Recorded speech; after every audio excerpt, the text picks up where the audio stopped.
안녕하세요 여러분. 여름이 시작된 7월 홈 플랜테리어를 함께할 위드플랜츠 권지연 대표입니다. 오랜만에 인사드리네요.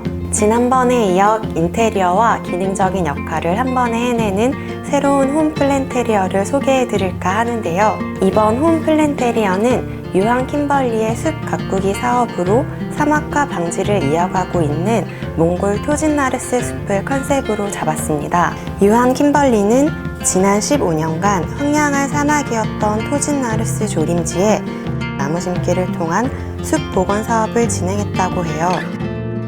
몽골의 사막화는 가뭄과 초지 훼손, 지표식생의 훼손으로 목초지가 감소할 만큼 심각했지만 숲 가꾸기 사업으로 현재 여의도 11배에 달하는 크기의 산림으로 성장했다고 합니다.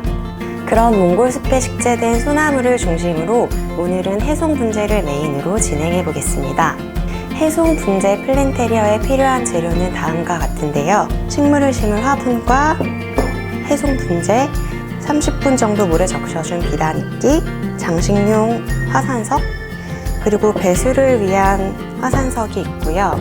영양분을 위한 배양토, 그리고 세척마사가 있습니다.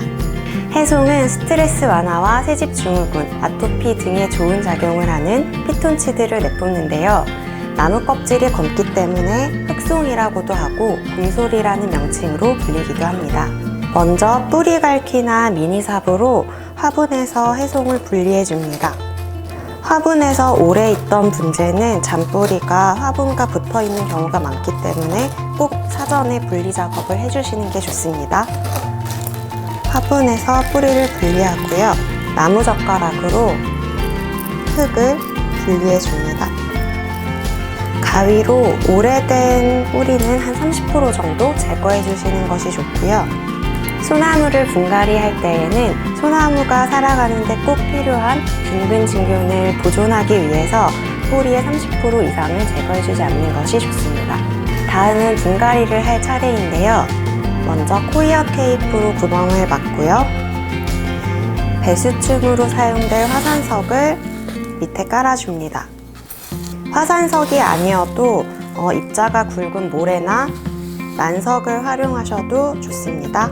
다음은 배양토를 조금 마사토에 섞어서 다음 층으로 깔아줍니다.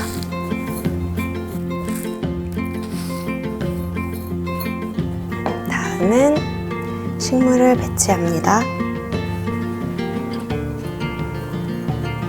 빈 곳에 배양토와 마사토를 섞은 흙으로 채워줍니다.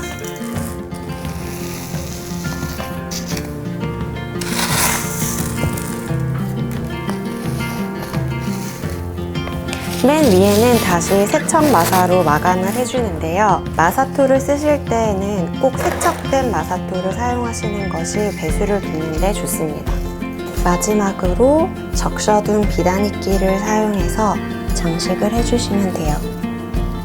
그리고 뿌리가 잘 내리도록 물을 충분히 줍니다.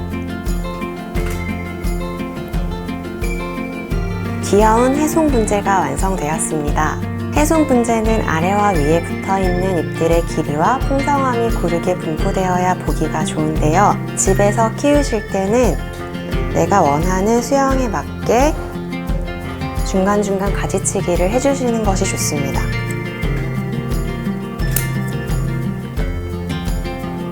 너무 어렵게 생각하지 마시고 내가 보기에 예쁘지 않은 곳에 잎이 났다 했을 때에는 과감하게 잘라주시는 것이 좋아요.